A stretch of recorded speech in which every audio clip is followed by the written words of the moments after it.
The reason why this made me cry is, I'll preface it with this.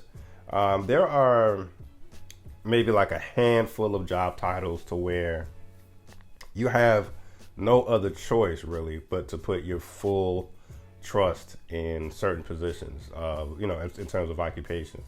And, whether it's doctor, surgeon, just about damn near any position in the medical field, you really have no choice but to put your full trust in them. Like in certain situations, like in this documentary, my life is literally in your hand. I'm literally trusting you with my life.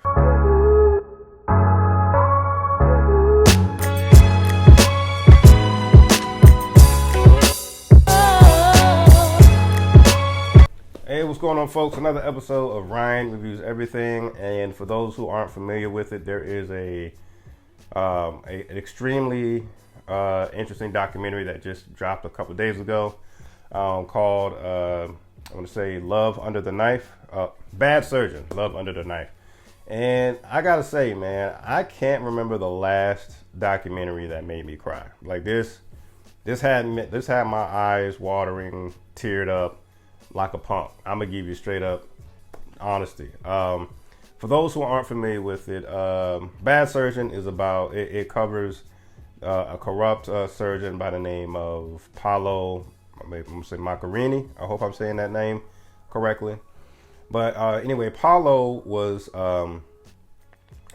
he was like held at this like high regard as like one of the best surgeons in the world. Like they called him like a superhero surgeon, all types of accolades and nicknames for this and the third. And he was actually a big part of stem cell research. Pardon me.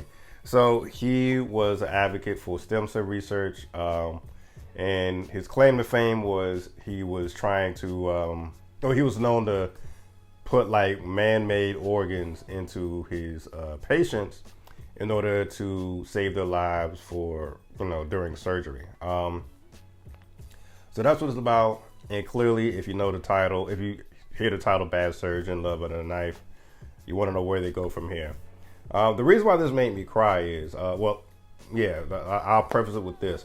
There are maybe like a handful of job titles to where you have no other choice really but to put your full trust in certain positions, in terms of occupation. And, whether it's doctor, surgeon, just about damn near any position in the medical field, you really have no choice but to put your full trust in them. Like in certain situations, like in this documentary, my life is literally in your hand. I'm literally trusting you with my life. You know what I'm saying? So that's what really made me cry when you think about victims like the Anamariam BN, who was his very first victim. The victim that stood out to me the most was a Baltimore resident by the name of Christopher Lyles.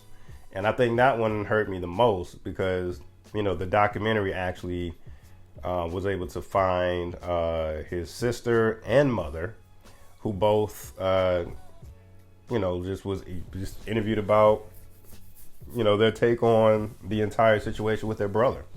And that was very heartbreaking to see, man. So what he was actually doing, Paolo, and once again, let me backtrack. This is a spoiler review, I guess, if you aren't familiar with Paolo or haven't seen the documentary. But the smoking gun for Paolo was,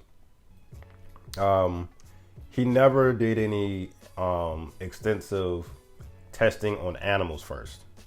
He was experimenting on these, on humans, and kind of knew that it may not have worked in the first place because he really didn't have any type of solid, evidence of or solid, testings previously before actually doing these real, supposed to be life-saving surgeries. So what he would do is he would like in the case of Christopher Lyles, he was diagnosed with cancer, um, and the family was doing all types of research to see how they could at least try to give an attempt at someone saving Christopher's life. And they find Paolo's name come up plenty of times, and how he's the best surgeon in the world, this and the third.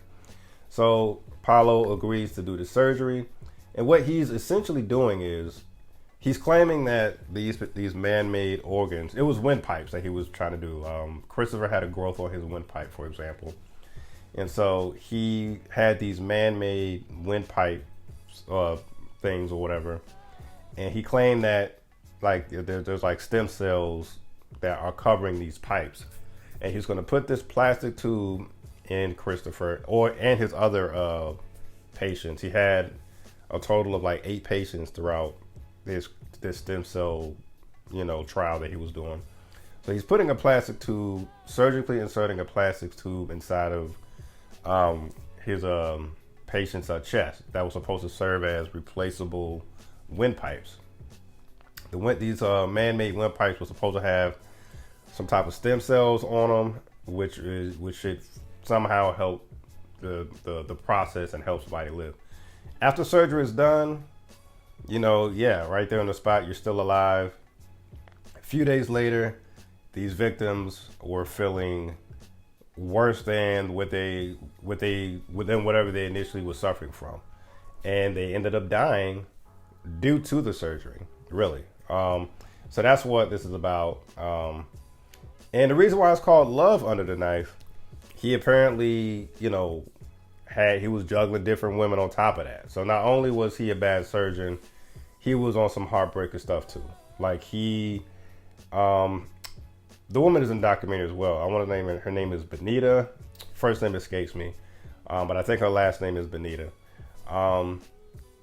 He was also dragging women along on these, elaborate lies and so forth.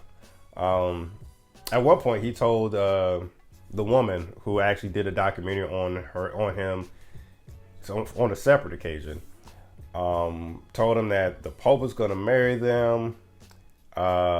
It's going to be in Italy. It's going to be this fairy tale wedding.